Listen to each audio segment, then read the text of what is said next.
Tomorrow night, when Karen finds out if Sharon's half-sister is also Barry's long-lost brother, and Harry comes face-to-face with the devastating loss of his hairline. That's The Estate, tomorrow at 8:30. But before we go live to Eamon and the gang, there's just time to look forward to what's coming up later tonight on Channel 1. At 9:30, we have an in-depth documentary about the downfall of Jacob Hamilton Mann, which forced this year's early election. That's The Night Visitor at 9:30, poorly narrated by Patrick Bannon. At 10:30, Adrian Atkinson Blimey is here for a special episode of Incisors, where he sinks his teeth into the current cost of living crisis by interviewing a multimillionaire, a nurse, and a bin man to see who is suffering the worst. Here's a clue. It's not the millionaire. At 11:30, fasten your seatbelts as it's time for Wayne de Spirit Whistle to lead another terrifying exploration in Live and Spooky. And tonight, they'll be asking if the old brewery in Arsminster is haunted by the spirit of its old murdered paymasters, or whether it just smells a bit whiffy. And with Jordan Rankley along for the ride, you can be certain that there'll be strong language and scenes of violence right from the very start. But now, here on Channel 1, it's time for something far more wholesome as we head to the Hark Theatre for a very special episode of Bits of Your Life. Over to you, Eamon. Good evening, I'm Eamon Titley. Tonight, behind me is a true TV legend, now running for Prime Minister, everyone's handiest man, Peter Clement. Now, Peter thinks he's here tonight to film a special reunion episode of Just the Job, but as always, viewers, you know better. 10 seconds. Places. It's time. Let's start the show. In 5, 4, 3...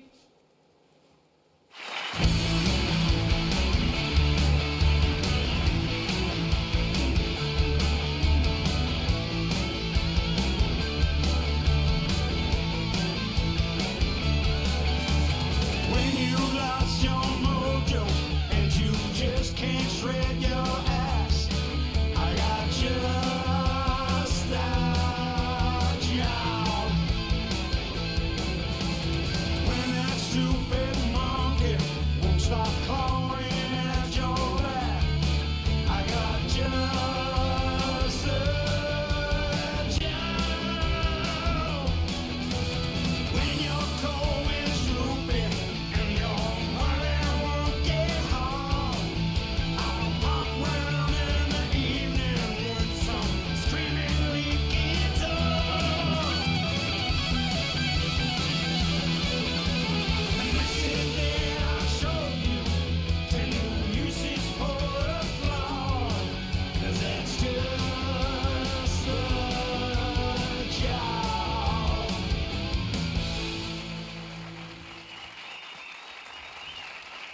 Thank you, girls. Cracking stuff. Good evening, friends. And yes, it's true, I can hardly really believe it myself, but we are back for this special one-off reunion episode of Just the Job. And to be clear, it's the show that you remember with me good old sidekick, little Jimmy Chisel, some top tips on how to improve your DIY, and of course, some special surprise guests from Just the Job's illustrious past. And I know what you're all thinking. Oh, there's an election coming up. But there'll be no politics tonight. Not on this show. And that is a Peter Clement promise. So let's get tonight's show kicked off with a slightly askance look at the mighty Bevel. Because you Hold will it be... right there, please. Oh, come on. Oh, my God, it's you. Yeah, it certainly is me. You naughty, naughty little fuckers. Sorry. Peter. Hey, Frank, did you know about this? Ah, look at that face. Of course you fucking did. You cheeky fuckers. Peter, you thought you were here tonight to film a special reunion episode of Just the Job. I can't believe this. I can't. But tonight, Peter Clement, these are the bits of your life. Come on, Peter, let's get you to the studio. I'm gonna fucking have you, fuckers. Hey, man, I can't bloody do those bloody dances they're about all the way along. For you. They're all this way, Peter. Mind your step. I didn't bloody know. I can't believe it. Well, listen, I'm a huge fan of your show. I think it's incredible. I never believed that people didn't know. He's loving this, viewers. I didn't believe Here we go. Right in there, Peter. I am absolutely bloody flabbergasted. I haven't been this speechless since I was about 3 fucking years old. Oh, lovely family show, Peter. Yeah, well, they know what I'm like, mate, don't they?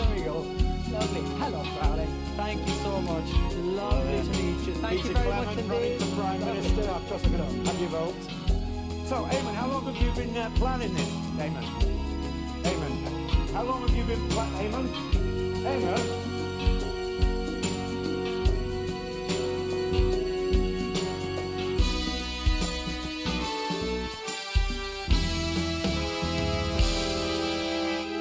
Peter Gordon Clement, you were born October 10th, 1923 in the northern town of Rotherham to Fanny and Martin Clement. Oh, Peter, what have we let ourselves in for? That's right. They get up at the crack of dawn to take the trip down to the capital by coach. It's your infamous old man and her long-suffering husband, Fanny and Martin Clement.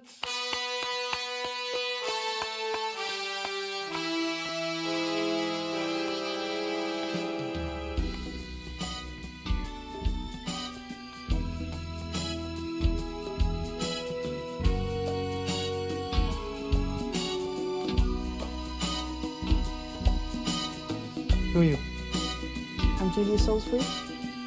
You Peter's mother? No. I see. All right, come on then.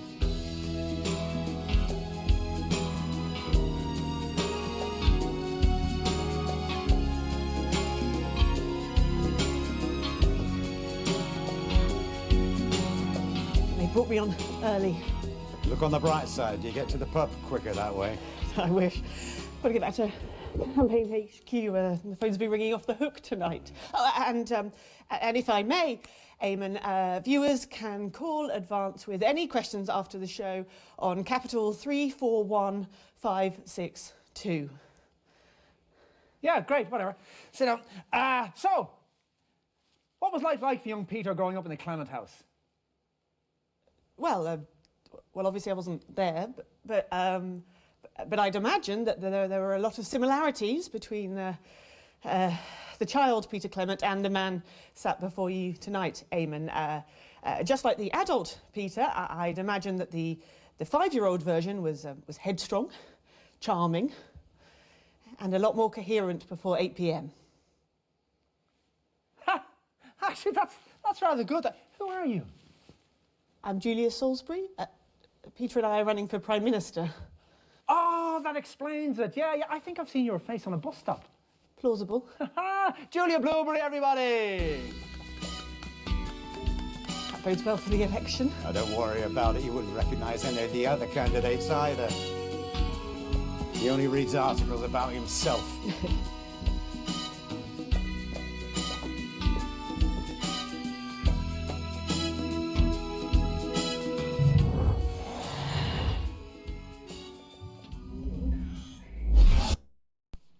Right, we're already off track.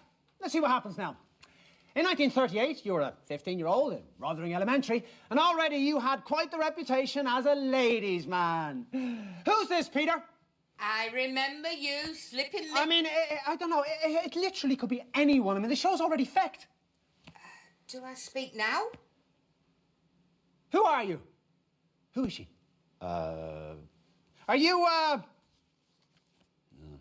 Are you Chelsea Buns? Yes, that's me. Do I come on now, Pet? No, just wait for the music. Well, play the bloody music then. Do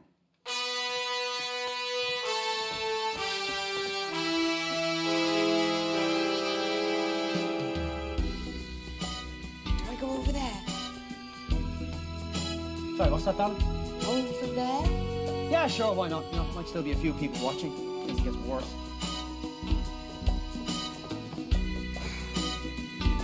Hello, pets. I know there's dulcet tones everywhere. Oh, what's up with him? Showbiz folk are all a bit peculiar. You'll get used.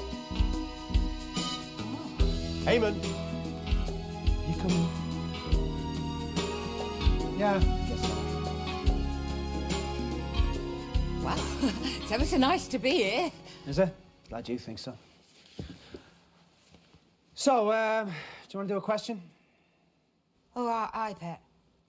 Can I give you a bit of advice, Eamon, mate? What's that now? I know your first guess wasn't right, but Chelsea's here now, and she is in the right slot. One of the things I've picked up in my many, many years in the business is you've got to roll with the punches a bit better, pal. Is that right? Aye, that it is. Well, as we're sharing, let me share with you a few things that I've picked up in my years in the business. Once you are off track, you never really get back on again. All you can do is cling grimly to the minecart as it hurtles in a downward spiral of depression, ultimately arriving at its destination, which is total public humiliation. Oh, Eamon, love, you're not very positive, are you? So they tell me. Shall we do that question now? No, no time. Ladies and gentlemen, Chelsea buns. Chelsea buns.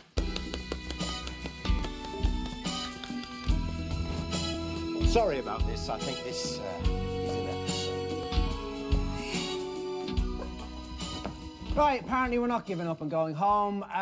In a few minutes, we'll bring out another guest, and God only knows who that's going to be. In the meantime, let's show you a clip from Just the Job. It's a classic, apparently. Peter, it's on that monitor there, if you can be bothered. Favourite memory? Gosh, it's hard to pick. There's so many of them. I do remember this one time. It was the height of our second run. By this time, we knew each other way too well. Anyway, we got towards the end of the show. Well, that's about all we've got time for today, ladies and gentlemen. And we want to say a big thanks to all of our guests. That's Arthur and Katie from the Sun and Happy Playhouse team. Hope we didn't get you into too much trouble with the folks on Kids TV. Popstar Skinny, whose new single, Dimples on My Cheeks, comes out on Friday. And of course you, our wonderful viewing audience, without whom we would just be two men aging disgracefully in a large shed. See you next week. Before we go, sorry, PC, thought somebody would have told you, there is someone else we need to thank today. Okay, and who might that be, LJ? Someone who's been with us right from the very start, PC, through thick and thin. Me, ma'am? Actually, it's his birthday. Would it be somebody whose birthday it is today? Yeah, and it's his birthday today. Frank, come on over here. We've got you something. Come on up here, Frank. Come on. This is Frank, our long-suffering floor manager. And I'm not ashamed to say that I love this man. We all do. So we've had a bit of a whip round. No, we haven't. And we've all clubbed together. And we have got you this. Well, I bought it, actually. Oh, lummy, what a beauty. Look at the detail on that icing. Who are these miniature marzipan figurines? It's so intricate. Well, it's from that place in Frampton Square. They're famous for it. And I know you collect miniatures, so it seemed right somehow. Gosh. Thanks, Jimmy. That's really, really kind of you. Is that a tiny replica of my office?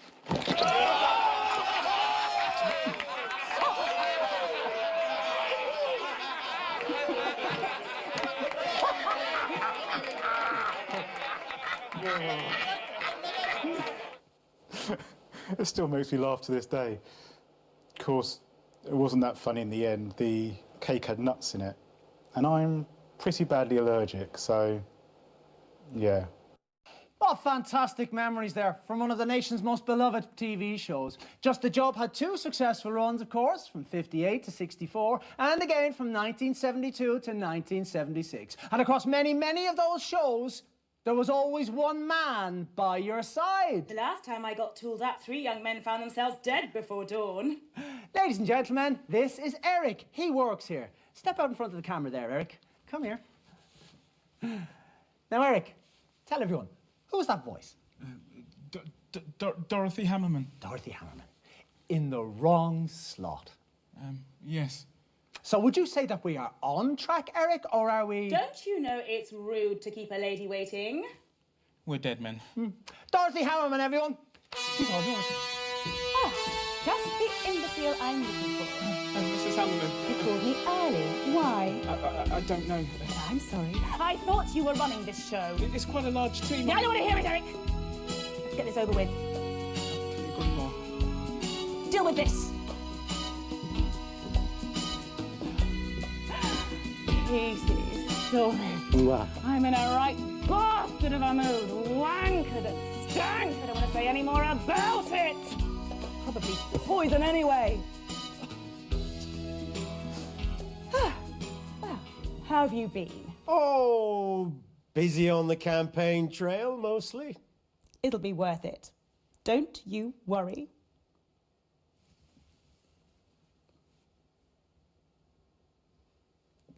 Have you got a question, Eamon? A gentleman is always there to greet a lady upon her arrival. Wouldn't you agree, Eamon? Sorry about that, Mrs. Harriman. The old survival instinct kicked in and I scarpered. Yeah, I noticed. We could just forget about the question, skip the clip. I mean, we're off track now. Yes, let's do that. I mean, I'd skip to the end at this point, but then what do I know? I'm only the most successful woman in television!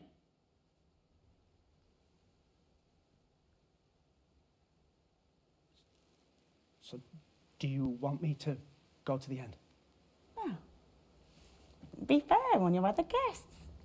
And besides, it's always so entertaining to watch your little breakdowns.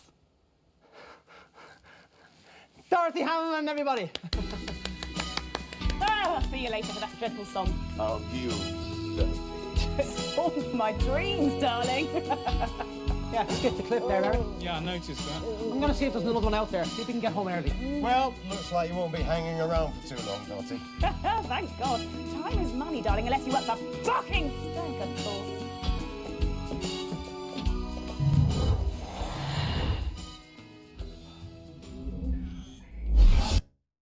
In 1941, long before Just the Job ever aired, you, like so many men of your generation, were conscripted into the army to go to the continent to fight. And it was on those very battlefields that the strangest of friendships was born. Give me that woman! Martin, behave! Jesus Horatio, thumbfucker Christ! Let's just go in! It's not him, it's some drunk old bloke called Martin, and I presume you're his carer. We're already off track, just play the music. Are you with him? We're Peter's parents, Pet. Hello, man. Hello, love. We've been right there. Yeah, let me take that. Why don't you get him over there? Oh.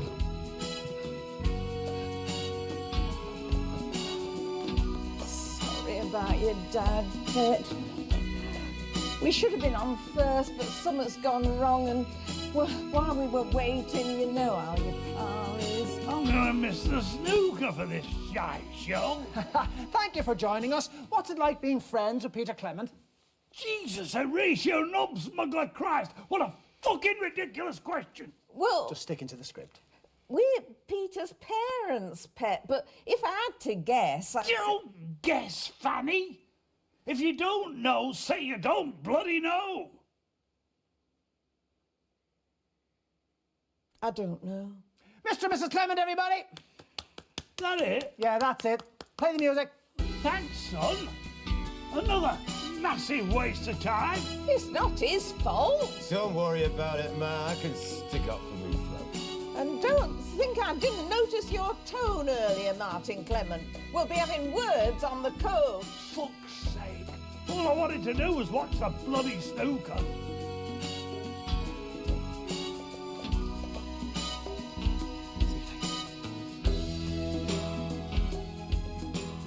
But of course, it wasn't only Just the Job that the nation invited into their hearts. Starting in 1977 and running for nearly 6 years every weeknight, you brought that incredible Peter Clement style to your eponymously named late-night chat show, Petey. Let's look at a classic moment now.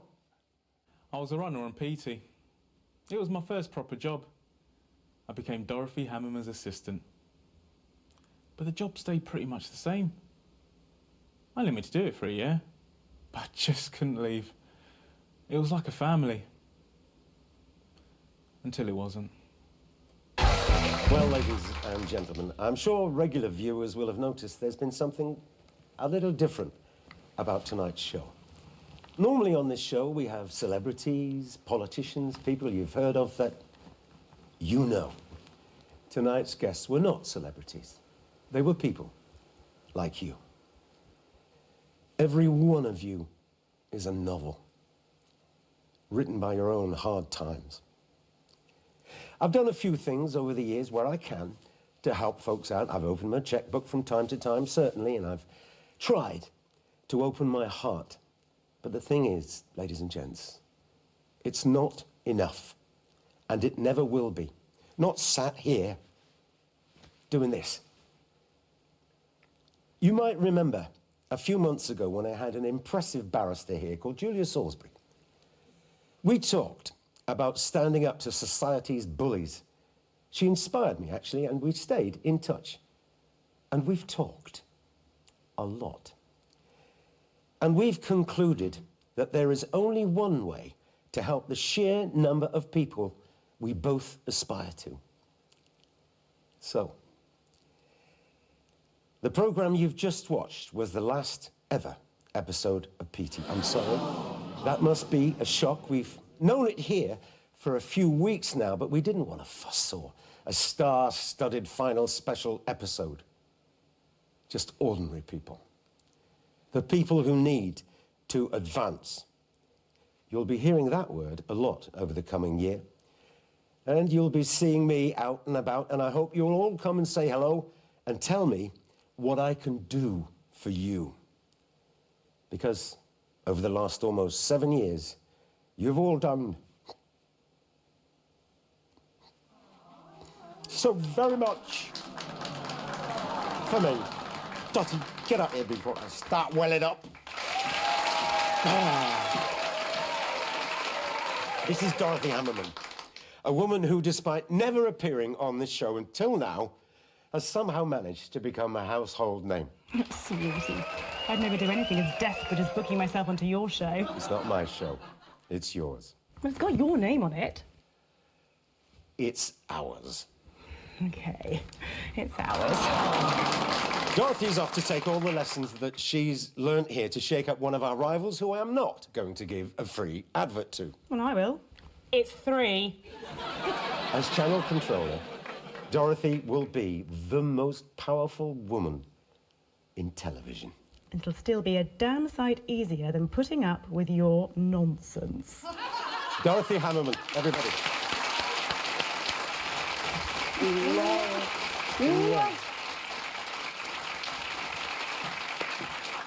Well, I guess that's it.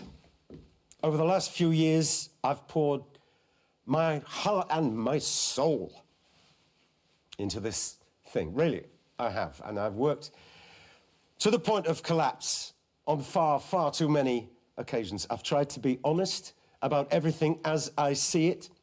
Maybe you've learned something.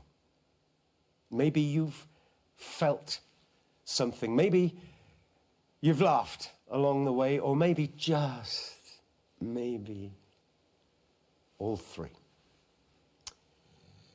My name is Peter Clement, and I want to thank all of you who have stuck with me to these last words. I couldn't love you more. Thank you. Good night.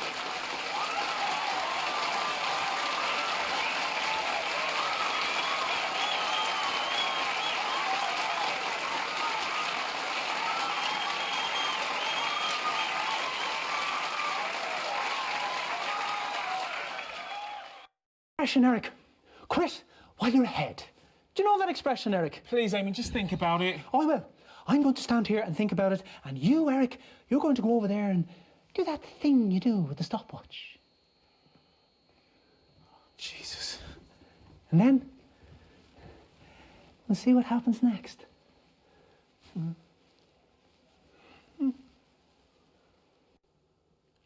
10 seconds. Going in 5, 4, 3.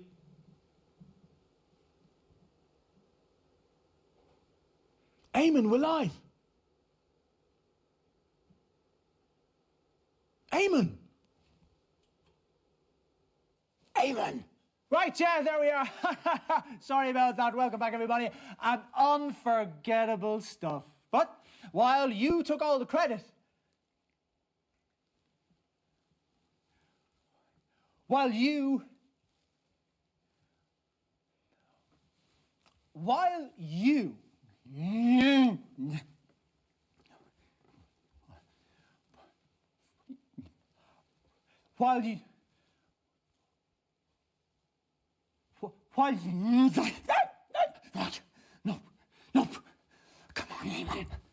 You're a leaf in the wind.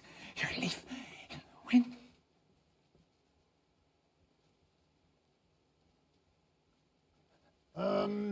Everything all right up there? Yeah, fine. Yeah, you just stay where you are. Or piss off, if you like. Honestly, I don't really care. You see, ladies and gentlemen, I am a mild man, really. I am. You know, I have many children, and I hardly ever smack them, even though sometimes they really feckin' ask for it. Just get back to the script. You see, that voice that you can hear, that's Eric, and his job is to make sure that the show runs smoothly, and as you've witnessed, he's not doing a very good job. Oh, Jesus. Because you see, when Eric makes a mistake, you know, it's not him who looks like a prick, is it, ladies and gentlemen? No, it's me. I'm the prick. I mean, I trained at a serious drama school, you know? There's more to me than this freaking horrible cruise ship jacket. We're not doing the rest of the show, then? Nope. Sorry, Peter. Sorry, Eric. Can't do this anymore. No, I don't even want to be here. You know, I didn't train for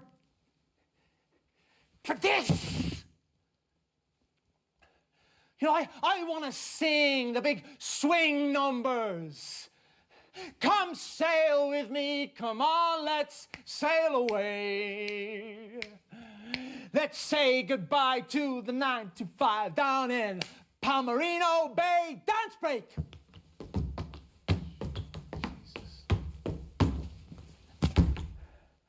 Yeah, obviously it's better with the tap shoes, you know. It's better, you know. It's perfect for a cruise around the bay. They say, come sail with me, come on, let's sail away. Come on, Eamon. I think we're done here. Right. Can I stop now? If you like, mate. Oh, no, wait. Your jigsaw, you've got to get the... Hang on. Well, ladies and gentlemen, it appears that the bits of my life are to remain incomplete. I've always wanted to have a go on this feckin' thing. Which is probably for the best. Hello, everyone! I'm some feckin' stupid guest who's going to come out and tell you some vacuous anecdote. Cue the music! Bits of your life. Bits of your life. Now, see, normally at the end, Peter, what we do is we give you a little portrait-sized version of this. But I checked backstage, and surprise, surprise, it's not feckin' there. So, this time, we're going to give you this. Here, all you have to do...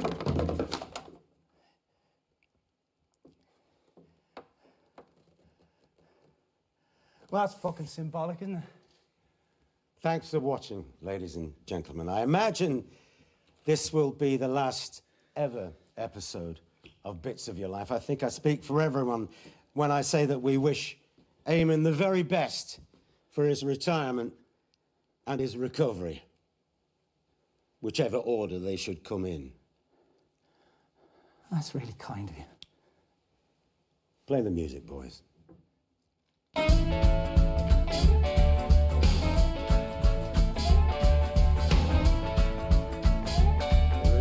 Verses of these songs. When you look around you and you're miles and miles off track, I've got just the job. Sometimes it's impossible to get the smoothest back, but that's just the job. It's difficult to contemplate, but contemplate you must. When church and state have failed you and you're trying to adjust.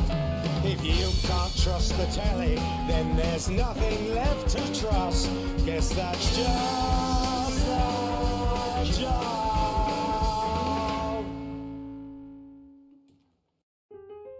Do you ever ever feel like you're running in circles? Do you feel like every month costs more? You're not alone. Over the last year, more and more people have been looking to Advance for answers and finding that we have them. From inequality to indignity, Advance have fair solutions and the courage to implement them, even if we have to ruffle a few gilded feathers along the way. We're not politicians. We're people from normal backgrounds, people like you. It's time to bring a little normality back to our politics, and perhaps a little integrity. A vote for Advance next month is a vote for a fair share. It's a vote for a more equal society. It's a vote to stop running in circles, getting nowhere. Vote Advance on November the 8th.